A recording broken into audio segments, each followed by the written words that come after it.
Olá pessoal, estou aqui com vocês para mais uma aula da nossa física. Hoje nós vamos começar com uma pergunta bem simples. Se você observasse um salto de um paraquedista, que tipos de movimentos você poderia identificar nesse salto? Após essa aula de hoje, você está apto a responder essa pergunta. Hoje a gente vai falar dos movimentos, começando aí com o movimento uniforme e terminando com o movimento uniformemente variado. Então vamos lá, movimento uniforme é aquele que tem velocidade constante e, consequentemente, não possui aceleração. Por isso, será representado por uma função de primeiro grau. Já o movimento uniformemente variado, ele tem velocidade variável, passa a existir aí uma aceleração, e essa aceleração, sim, será constante, e esse movimento será representado por uma função de segundo grau.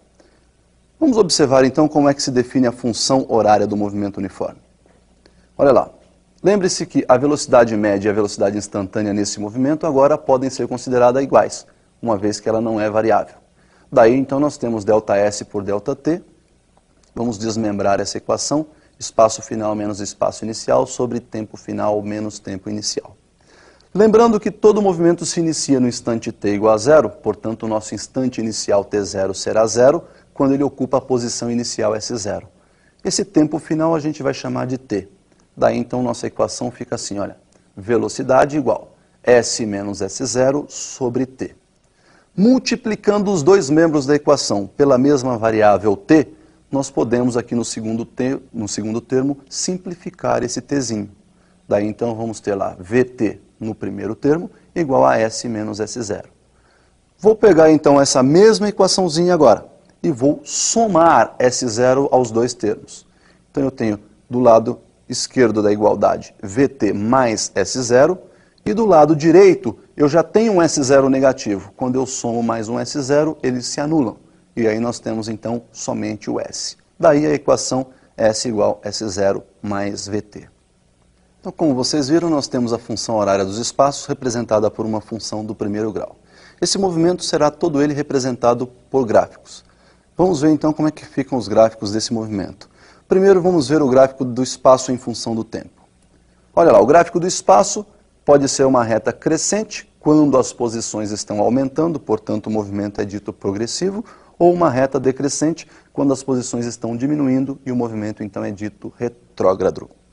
O segundo gráfico que nós vamos ver é da velocidade em função do tempo. Perceba que a velocidade pode ser positiva ou negativa, portanto uma reta paralela ao eixo dos tempos acima, se for um movimento progressivo, ou abaixo do eixo, se for um movimento retrógrado. A aceleração sempre nula, independentemente do instante desejado. Sempre, então, nula a aceleração. Muito bem. Nesse movimento uniforme, nós temos, então, os gráficos apresentados e podemos extrair desses gráficos duas propriedades importantes. Vamos ver a primeira propriedade que diz respeito ao gráfico do espaço em função do tempo. Olha lá, se nós calcularmos o coeficiente angular dessa reta, nós vamos pegar nada mais, nada menos que uma variação vertical que representa ali o nosso eixo dos espaços, ΔS, por uma variação horizontal que representa o nosso ΔT, ou seja, o eixo horizontal representa o nosso tempo.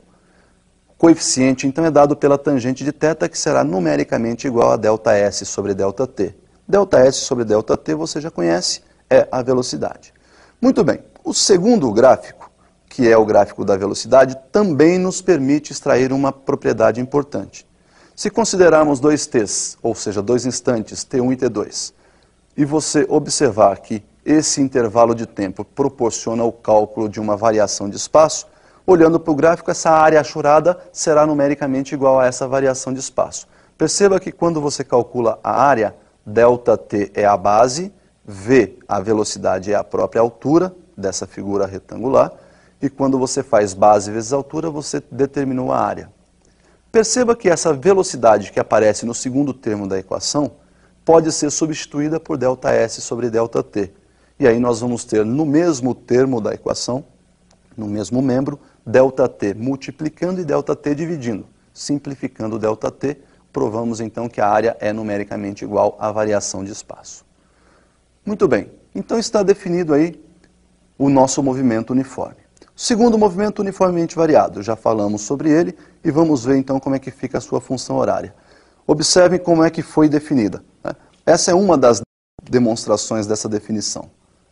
Função horária dos espaços do movimento uniformemente variado, segundo grau, portanto, eu vou pegar uma expressão S igual a mais bt mais ct quadrado, e nós vamos determinar quem são os parâmetros A, B e C.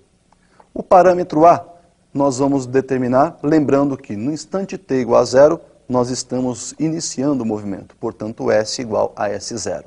Substituindo esses dois valores na equação, no lugar do S, S0, no lugar do T, 0, fazendo essas continhas, você chegou aí em S0 igual a A. O parâmetro B, nós vamos definir através do cálculo de derivada. Se nós derivarmos o espaço em função do tempo, nós obtemos a velocidade. Então, nós sabemos que a derivada de A é uma constante, é 0. Derivada de BT, o expoente de T é 1. Desceu multiplicando o parâmetro B, ficou 1 vezes B, né? E subtraindo 1 do expoente desse t aí, teríamos t elevado a zero, que não precisa ser colocado, portanto não aparece aí o t elevado a zero, mais a derivada de ct quadrado, que seria o 2 vezes c, o 2 desce multiplicando o parâmetro c, e subtrai 1 do expoente, 2 menos 1 seria 1, 2 vezes c vezes t. Daí, substituindo de novo o nosso tempo por zero, lembrando que no instante t igual a zero o movimento se inicia, nós vamos ter que a velocidade também é considerada como sendo inicial. Então, V0 é igual a B. Já o parâmetro C, nós vamos derivar a velocidade. Velocidade igual a B mais 2 vezes CT, derivando o B, que é uma constante zero, derivada de 2 vezes C vezes T, igual a 2 vezes C. Isolando, então, o nosso parâmetro C, vou dividir a equação, né, membro a membro por 2, 2 em cima, 2 embaixo, nós podemos simplificar então aí no segundo membro da equação o 2, temos que o C igual a aceleração sobre 2. Daí, substituindo então membro a membro lá na nossa equação original, S igual a S0 mais V0t mais aceleração sobre 2t quadrado. Bom, essa então é a nossa função horária dos espaços. Percebemos que a velocidade também é uma função horária e de primeiro grau. Então nós vamos substituir os termos também na função da velocidade. Olha lá, nós temos aí velocidade derivada do espaço em função do tempo, B mais 2 vezes C vezes T. Substituindo o B por V0 e o C por aceleração sobre 2, percebemos que no segundo membro da equação nós temos V0 mais 2 vezes aceleração sobre 2 vezes T. Podemos simplificar o 2 em cima e embaixo, daí nós temos a equação original, V igual V0 mais aceleração vezes T. Uma propriedade importantíssima é que, sendo a velocidade representada por uma função de primeiro grau, o seu valor médio, visto por nós como sendo ΔS sobre ΔT, também pode ser calculado como sendo a média aritmética das velocidades inicial e final, né, de um movimento. Definidas então as funções horárias, vamos ver como é que Torricelli chegou à sua equação. Observe a equação do Torricelli.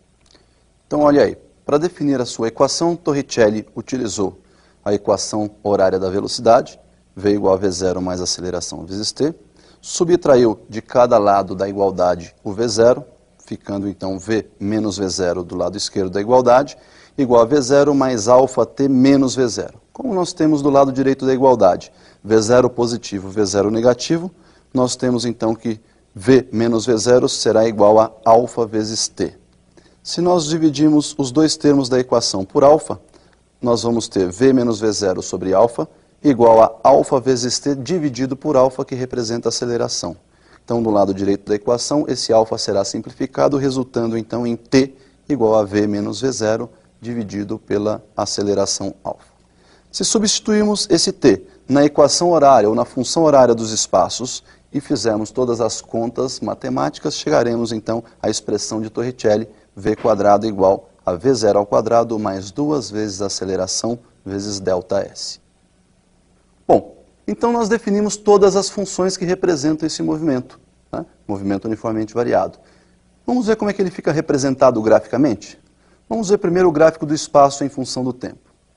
Olha lá, nós temos como espaço em função do tempo uma equação de segundo grau, portanto sua representação gráfica é uma parábola, que pode ter concavidade para cima ou concavidade para baixo. Perceba que no vértice da parábola nós temos aí a inversão do movimento, ou seja, no primeiro gráfico as posições vão diminuindo, quando atinge o vértice elas começam a aumentar. Então nós vamos denominar esse instante aí de T1. Perceba que no instante T1 ocorreu a inversão. tanto no primeiro gráfico, onde a concavidade está voltada para cima, como no segundo gráfico, onde a concavidade está voltada para baixo. Se ocorreu a inversão do movimento, é porque ele deixou de ir para voltar na trajetória. Consequentemente, se ele para de ir para voltar, a velocidade nesse momento é zero. Uma propriedade desse gráfico é, se você quiser calcular a velocidade em qualquer instante, basta nesse instante traçar uma reta tangenciando a parábola e calcular o coeficiente angular dessa reta. Então veja que para um determinado instante t1, a velocidade v1 é numericamente igual à tangente de θ. O segundo gráfico que nós vamos ver é da velocidade. Perceba que a velocidade pode estar crescendo para movimento acelerado, portanto a velocidade aumenta quando você acelera, ou diminuindo no movimento retardado. A velocidade diminui quando você freia, ou seja, quando você retarda o movimento. Desse gráfico nós temos duas propriedades. O coeficiente angular, que nos permite calcular a aceleração, portanto tangente de θ numericamente igual a ΔV sobre ΔT, que é a própria aceleração. Esse ΔV e o ΔT estão assinalados aí no gráfico, como você pode ver. A segunda propriedade, também desse mesmo gráfico, nos proporciona calcular aí o ΔS.